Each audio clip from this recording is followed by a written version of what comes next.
Greetings, I'm Squared here. Today we're going to talk about completing the square. It's one of the ways we use to solve quadratic equations. We're going to kind of just do the first part of it today. We're not going to actually solve equations. We're going to kind of prep for solving equations using the completing the square.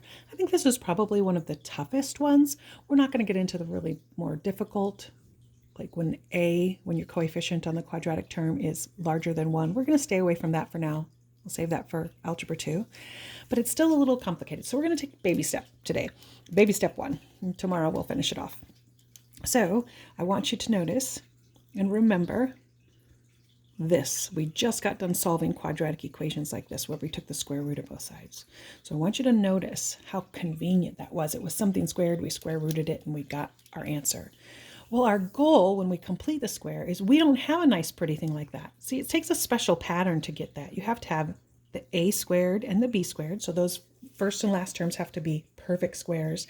And the middle has to be double whatever the square root of those guys were multiplied together. So it's a special pattern that gets us a nice little binomial squared. So the goal in completing the square is to get it to look like this and then to take the square root. So we're kind of completing the square. We want this little pretty thing here. So remember, if I was to multiply this out using FOIL or whatever distributive property, I want you to notice that this is something squared, this is something squared, and then there's 2 of those. See where it says 2?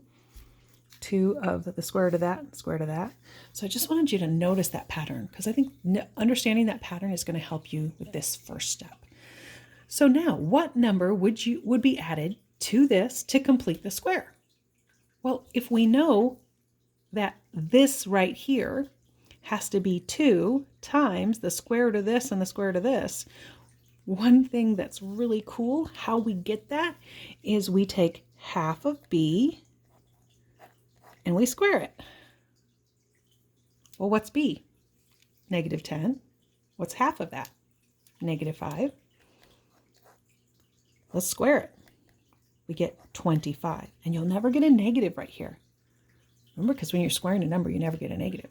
So to find this guy, you're going to have to memorize this. You're going to take half of b and square it. That's what you're going to do to find that. So you're going to need that for this assignment and all the other completing square assignments. So what would I add there? I would add a 25 because now that factors really beautifully into, we're not going to do this part right now. We're doing that in a minute or two, but I just want to show you how you get that number right there because that's going to be the important part. Okay, so what if it's odd? We didn't even one. That was easy. Half of 10 is 5, but what's half of 5? Well, half of 5 is 5 halves. Remember, you take half of it and then you square it. And please just embrace the fraction, because why not? You can use a decimal if you want. I just like to embrace the fraction. If I square it, it's going to be positive, so that's what I'm going to add. And it's just 5 squared over 2 squared. So what goes there? 25/4. If you wanted to change it to 2.5 and then square it, you get a 6.25. That's fine too. I think the program you're going to be entering your answers in does it both ways. You can put a fraction in by using the slash sign on your keyboard, or you can do a decimal. So if you're using your calculator, you can use a decimal. Okay, so next level up. This is what you're going to need to know for your assignment tonight. Here's our steps. Let's go over them real quick. We're going to just do part 1 of completing the square. So I know it's 5 steps, part 1. The first step is to move c to the right side. So in case you forgot, a is what sits in front of the x squared. It's called our quadratic coefficient. B is what sits in front of the x. That's called our linear coefficient. C is our constant. So if I ever refer to a, b, and c, I'm referring to those things. So move c to the right side. Make sure a equals 1. I already said earlier that I'm not going to give you any like that, but I want you to know that, well, there might be one that divides out. It gets a little more complicated later. But anyway, if you have an a that's not 1, you have a 2, 5, 7, 1/2, you're going to have to divide everything by it to solve. Then you take half of b and square it, and you add that to both sides. Because remember, on an equation, we want everything to be balanced. Finally, we factor the left side. So you'll notice that in this one, we already have c on one side. So we don't have to do step 1. Step 2 says to make sure a is 1. Yep, a is 1. Step 3 says to take half of b and square it. Okay, so what's half of 6? 3. What's 3 squared? 9. And then it says to add it to both sides. So that's what I'm going to do. I'm going to add 9 to both sides. So I get x squared plus 6x plus 9 equals 64. Now, the last step is to factor the left side. But the cool thing is the reason we added 9 was because we wanted that beautiful binomial squared. So it's always going to be a nice, pretty, it's going to be whatever you just took half of. So this 3, when you take half of this, that's what's going to go right there. The other thing, it's always true, is it's going to be the square root of that. You can do either one. So to find out what goes here, because remember, x plus 3 times x plus 3, that's why we took half of this and squared it, because we wanted it to fit that pretty little trinomial square pattern. So 3x and 3x is 6x, 3 times 3 is 9. And then finally 64. So in tonight's homework, baby step 1 is that's all you have to do. You have to find out what you add to both sides, then you have to factor it. Let's try a couple more. This is just the beginning part of completing the square, which is kind of tough. So that's why we're taking a baby step.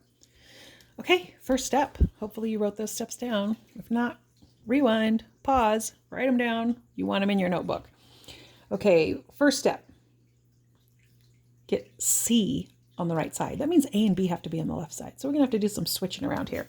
Negative 40 minus 8x. And finally, we get 2x squared minus 8x equals negative 40. All right. Now, here we go. We are going to have to get rid of that A, right? So since it's a baby step, I'm just showing you that step. So we're going to divide everything by 2. We're going to get x squared minus 4x equals negative 20. Okay, so step 1, step 2, check. Step 3, take half of b, half of 4, and we're going to square it. Well, half of 4 is 2, 2 squared is 4, so I'm going to add 4 to both sides. Okay, so I get x squared minus 4x plus 4 equals negative 16. All right? Now, I'm going to factor the left side. Move that over a little. So remember, that's always going to be x minus 2 squared equals negative 16. Now, I don't know if you remember, whoops, that's a 2 equals negative 16 from the previous one, but there aren't any solutions to that equation, right? Because when you have the x squared alone and you have a negative, no solutions. But we still did the process, and that's important. They're not asking us what the solution is in this baby step. They're just asking us to complete the square part. So just give me what's going to be in parentheses. Okay, this is our last one, and then I'll let you get started on your homework. First step, we got to switch things around because we need A and B on the left, C on the right. So I'm going to not show you how I'm doing that. I'm just going to assume that you can add 60 to both sides and add 360 to both sides. Then I'm going to divide everything by 5 because remember, if A is larger than 1, is not 1, we have to get rid of it. So we have an x squared plus 112x equals 3. So that's 72. Okay, now what do? We take half of b. So that's half of 12. We get 6. We square it. That's 36. And we add 36 to both sides. So we end up with, what's that, 108 equals, and then we're going to factor this, right? It's because we get x squared plus 12x plus 36. Remember, it's always going to be half of that and x plus half of that, or the square root of this and the square root of that. Oh, and then of course we need our little number over here, which was 108. So that would be our answer. So in today's homework, you're just going to have to find what goes in here and what goes there. They'll give you an equation. You don't have to actually go the next step, which we've already done before, but I just wanted to give you this baby step. Next, we'll square root both sides. Okay, good luck with that. M squared signing out.